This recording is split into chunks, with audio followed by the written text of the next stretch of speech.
Hi everybody, it's Honest John again. Now, I'm an atheist. The default position for atheists is that there is no evidence, no convincing evidence for the existence of God. I'm going to take it one step further and say that there is a lot of evidence that God does not exist, at least as he is defined by the religions that we have here on earth. Now, God is defined by those religions as all-powerful, all-knowing, all-good, all-loving,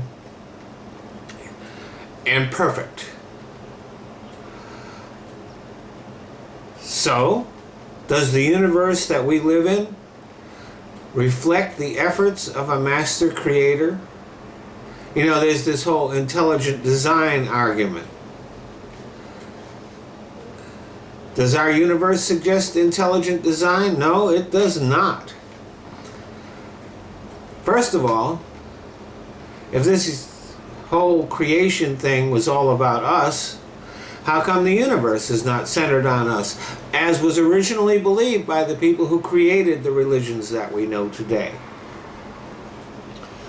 This universe appears to be the result of a whole lot of random forces coming together. There's a lot of wasted space. It is improbably vast. A universe designed by an intelligent creator would have been a lot smaller and more efficient. And then there is this. How come God hasn't created anything else? If you're a creator, you don't stop at one thing.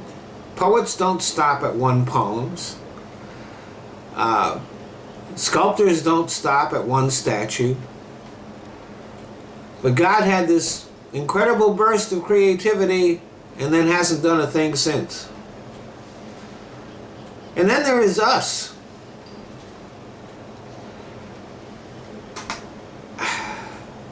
Now, I don't expect that a perfect being would have created other perfect beings.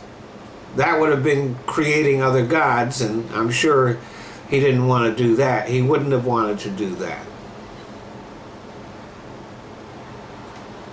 But are all of these diseases and birth defects and other things really necessary? Now, death is a part of life. And so I wouldn't have expected that God would have created a bunch of immortals. But as all of this horror that is nature visits upon us doesn't suggest an all-loving God. It suggests a God who is cruel and sadistic. But the greatest evidence against the existence of God lies in the very books that he supposedly created. First, there is the concept of eternal damnation. Now, we human beings are capable of some pretty horrible things that deserve very severe punishments. But for all eternity? Well, that's a God who's eternally vindictive rather than all-loving. And even the earthly punishments suggested in those sacred books, cutting off the hands of thieves, death for blasphemy, and other crimes, indicate a God who is remarkably unenlightened and unforgiving. Did God accidentally create creatures who are more enlightened than he is? And of course, there is the attitude towards slavery and rape and other things which are present in these sacred books that are the obvious products of a barbaric culture. And those concepts have been rejected a long time ago. Surely an enlightened God would have anticipated that that was coming.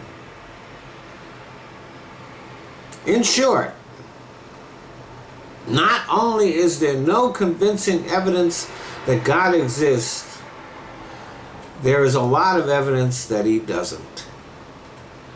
Thanks for listening.